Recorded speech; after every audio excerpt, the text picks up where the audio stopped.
Здравствуйте, уважаемые коллеги! Приветствую вас на нашем канале Мир Модели. Меня зовут Павел.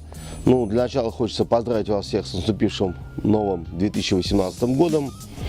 Сегодняшняя наша программа посвящена новинке от компании «Звезда». Это каталожный номер 3654. Это российский армейский грузовик Урал 4320. Много говорить не буду, скажу одно, что машина очень знаковая, машина очень известная. На 1986 год различных Уралов было произведено уже около 1 миллиона штук. Сейчас это количество перевалило за эту искомую цифру. Везде он у нас не только используется как армейский грузовик, очень часто используется в хозяйстве. Многие его видели, многие его знают.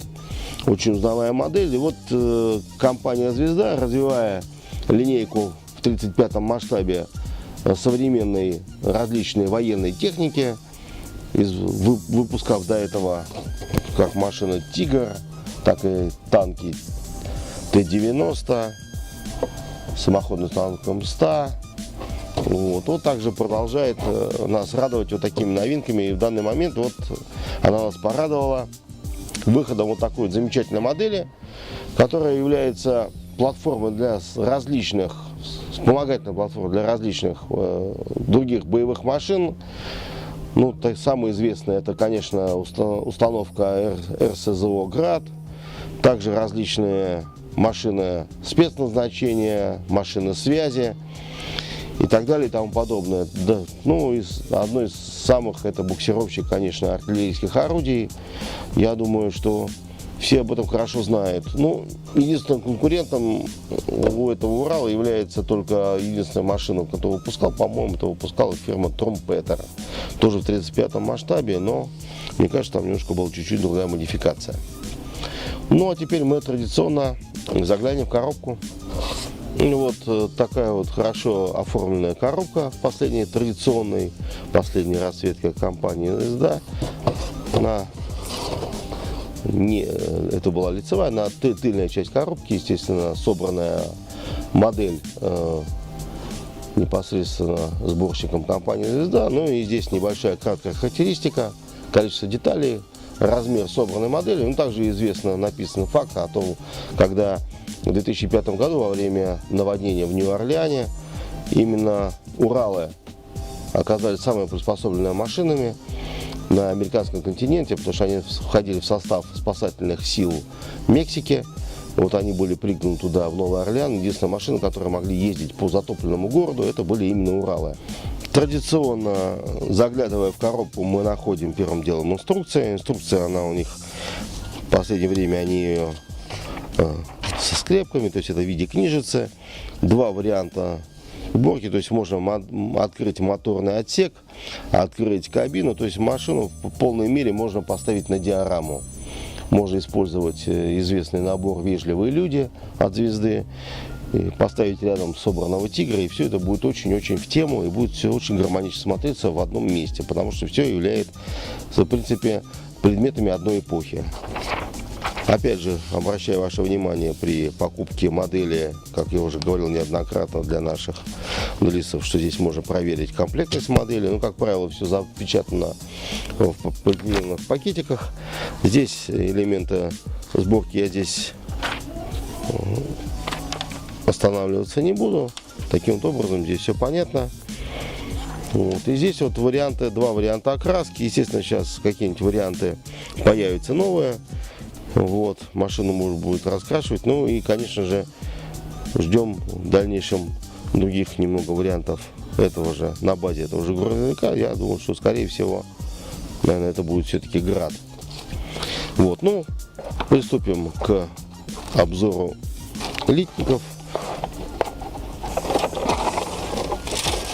Такой литниковая рамка. Здесь элементы кабины, задняя стенка кабины, верхняя часть кабины. Заметьте, тут сделаны ребристые поверхности, усиливающие. Все очень хорошо пролито. Приборная панель. Дворники даны отдельно. Это дужки, на которых устанавливаются зеркала заднего вида, капот. Ну, этот фильтр, рулевое колесо. Все отлито очень четко, без облоя. В этом последнем, ну, на мой взгляд, очень хорошем вот этом сером пластике. Вот.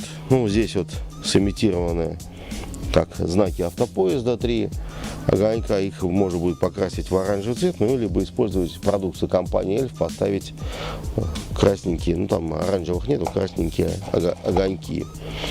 Вот здесь у нас элементы. Это ступицы колес, рессора.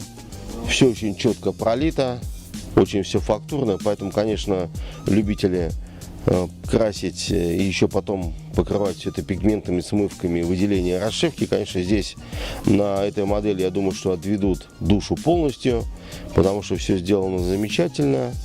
Вот карданные валы между мостами, они даже отлиты без стыка, без всего, то есть абсолютно готовы полностью к установке на собранную модель, уже собираем модель, уже непосредственно детали. Ну вот, тоже вот сейчас у нас ждет на подходе вот такой вот большой литник. Это элементы кузова, ну и также это тент. Ну, с внутренним оребрением, усилительное, то есть наваренные здесь элементы усиления. Все это здесь очень хорошо показано. Ну и показан также провис брезентового полотна, непосредственно тента данного грузовика. Вот. Здесь литниковая рамка, на которой у нас находится непосредственно рама армейского грузовика, также элементы двигателя. Вот здесь вот, вот здесь, вот здесь вот. Также это топливный бак.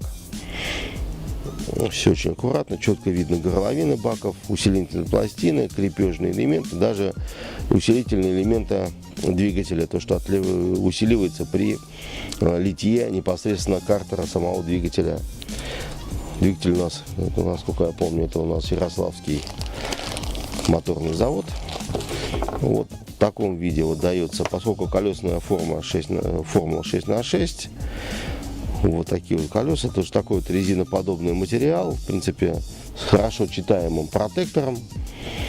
Вот, естественно, дается колеса основные, которые находятся, ну и, естественно, одно колесо запасное, которое традиционно устанавливается у Урала за кабиной. Вот. Ну и последний литник, который мы сегодня будем рассматривать, это литник, там, где находится у нас непосредственно по просьбе коллег моделистов, мы вытаскиваем именно остекление, показываем вот это вот остекление кабины. Вот. Все прозрачное, чисто, аккуратное. Также элементы рассеивателя фар. То есть надо будет аккуратно покрасить, естественно, внутреннюю часть отражателя, покрыть хромом и уже потом непосредственно перенести на модель. Имитация троса здесь данного вот таким вот капроном. Конечно, трос желательно, естественно, заменить. Вот. Небольшая вот такая вот декаль на два варианта. Конечно, фирма Бегемот потом выпустит, наверняка будут номерные знаки, вот, с различными обозначениями. Вот. Ну и традиционно то, что сейчас делают, еще было в Тигре, это вот такие вот две уже на липкой основе. Это для того, чтобы сделать, имитировать стекла зеркал заднего вида, которые находятся на дверях непосредственно кабины водителя. Вот такая вот у нас сегодня с вами опять обзорная экскурсия по новинкам наших магазинов. Такая вот у нас появилась замечательная модель. Ее уже несколько товарищей на YouTube уже обозревали. Я думаю, что сейчас будет уже где-нибудь, наверняка уже идет сборка этой модели уже поэтапно, можно туда будет на YouTube посмотреть.